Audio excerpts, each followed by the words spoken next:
Hey YouTube, it's Thomas here. So today I'm at my other friend's home and I'm going to talk about his stereo system. Now we're looking at another 35,000 plus system here, and it's a little bit different than our system, me and my closer friend's system. This system gives a different kind of sound.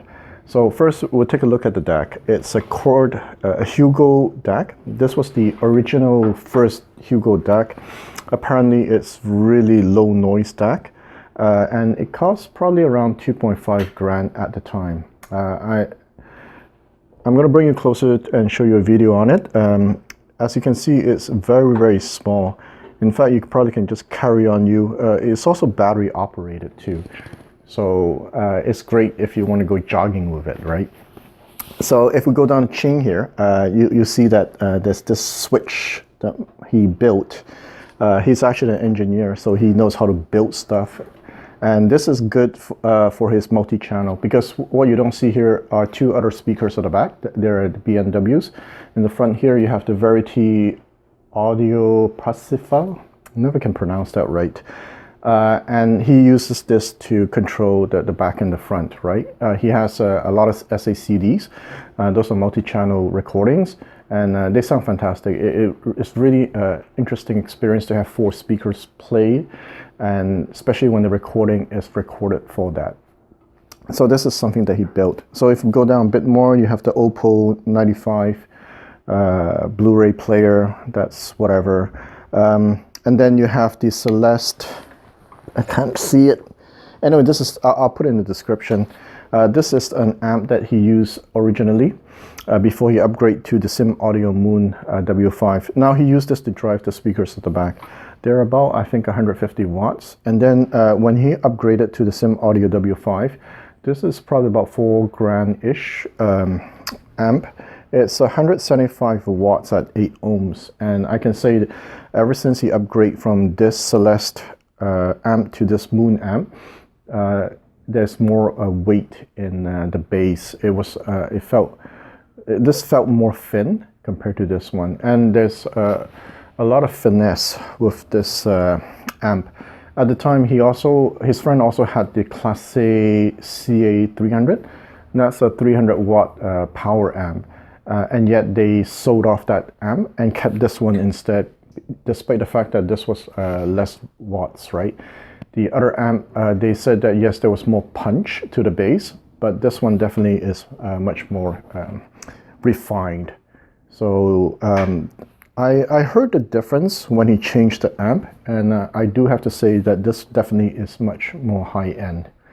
So next you have the speakers. These are what I call very different speakers than the focals. When you go listen to a stereo system in the insane amount of like 30K and up 100K, there's usually two very extreme. Either they're very real or they're very musical. Sometimes you get these dying audio that happen to fall in the middle. But when I audition system, because I go buy and sell a lot, so sometimes I go to people's home and I see their setup and I ask them to play me the system, right? So that's one thing I noticed. With older people who like to play with turntables, their system is very musical. It's very rolled off. And then you have the other extreme, where it's extreme detail, in your face kind of sound, like the more audiophile speakers. So these Verity audio Parsifal, I can't pronounce it, they were probably about 25,000 at the time when they were new. I'll tell you this, these are speakers you can spend 10 hours listening to and it won't hurt your ears. If you're somebody who likes vocals, these might not be your cup of tea because they're a bit rolled off on the top, right? So the original owners of these speakers, what he did, he ended up buying Siltech interconnects, whiter speaker cables, because those are very bright cables to match with these speakers. These speakers are probably from, I think they're from the year 1999 or something. And at the time, you don't really have like super tweeters like we have today, right? But it's also a good thing if you like that kind of sound, because these days when I listen to the new speakers, it's always a struggle trying to get that right balance without hurting your ears, right? And you never had that problem in the old times, like with the KEF 105s or the older speakers. It's the reverse. You're trying to get more clarity. And so these speakers fall in probably in that category where you can put bright cables with it, bright amps with it, and you'll be fine. But having said that, there's something about these speakers I just can't get at my home, especially when it comes to voice. It's mesmerizing. I mean, it feels good when I listen to it. It feels comfortable when I listen to it. Now, this setup is interesting. If you look at the DAC, right, his DAC is probably the same class as the DAC that I'm using. My amp is probably in the same class. Now, he doesn't have a preamp because, you know, engineers, you know, they want the shortest signal path possible. So for him, he's like, you know, I don't need a preamp. It just doesn't make sense. So he just goes from DAC to his amp directly. I have a preamp. So in terms of the front end, mine is very comparable to his. So where he spent the money is on the speaker. Now, as I mentioned, he's an engineer. So although he thinks he can hear a difference with cables, he doesn't believe in cables.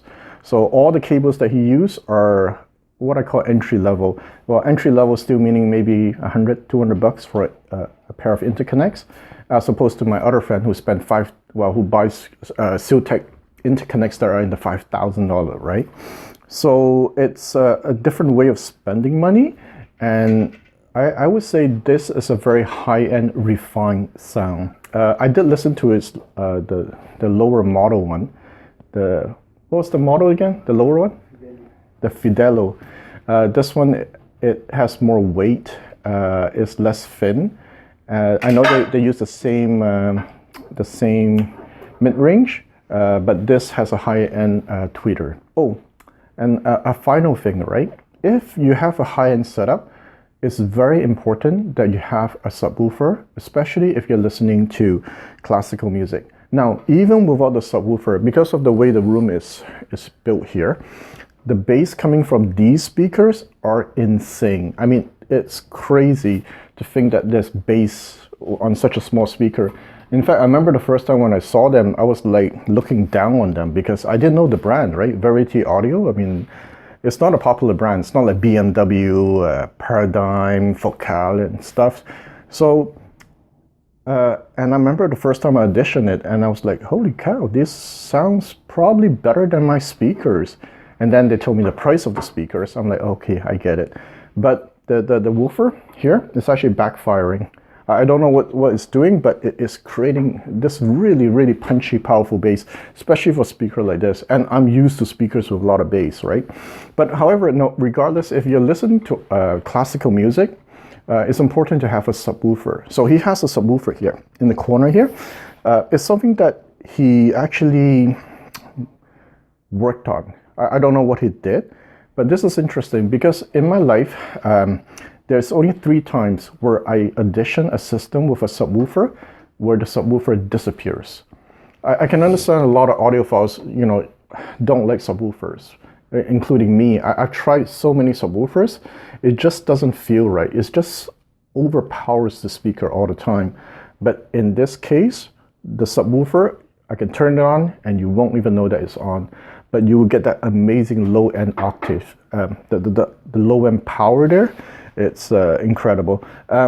So what my friend told me, these speakers are definitely very transparent. As I mentioned before, very soft, very pleasant to the ear, very musical, but they don't lack detail, so that's not a problem. And I think, yeah, that's it. That's pretty much sum up the strength of this system. All right, till next time.